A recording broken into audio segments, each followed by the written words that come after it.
biko achọ gị kọwara ihe bụ akalaka.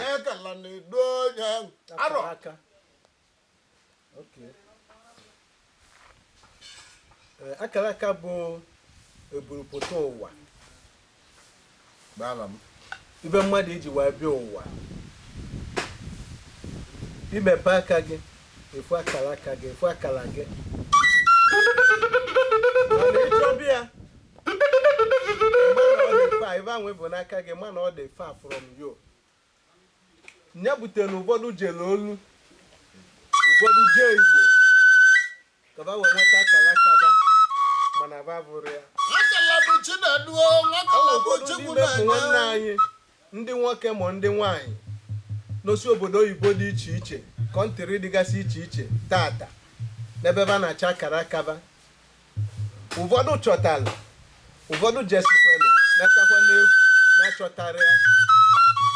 Ibe ọ na-egosi bụ na ibe niile dị gị nso abụrụ ibe ị ga-eji nwaka wee ike. Akalaka nwa bụkwazi ibe ọzọ Chineke nna ji wee maa ịnwa bụ mmadụ awụwọ. O nwere ndị ga-achọgide akalaka ba bido mgbe ama ụba ma ba chọtana ya wee nwụọ. O nwere ndị ga-achọgide akalaka ba nọrọ n'ebe ba na-achọ akalaka ba nwụọ. Nwee ndị ga-achọgide akalaka ba nọrọ n'ebe ba na-achọ akalaka ba ike agụba.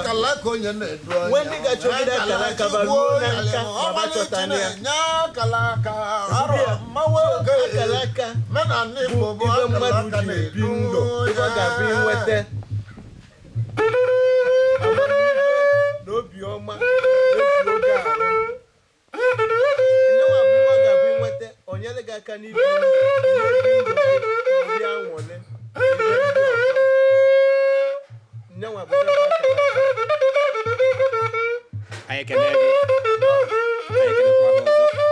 Biko achọ gị kọwara anyị ihe bụ maka ụfọdụ ga-achọba akalaka fa. Ọ dị ka ada nweta ihe achọ. Ọ dị ka ọkara ihe bụ ọgbanje. Ọgbanje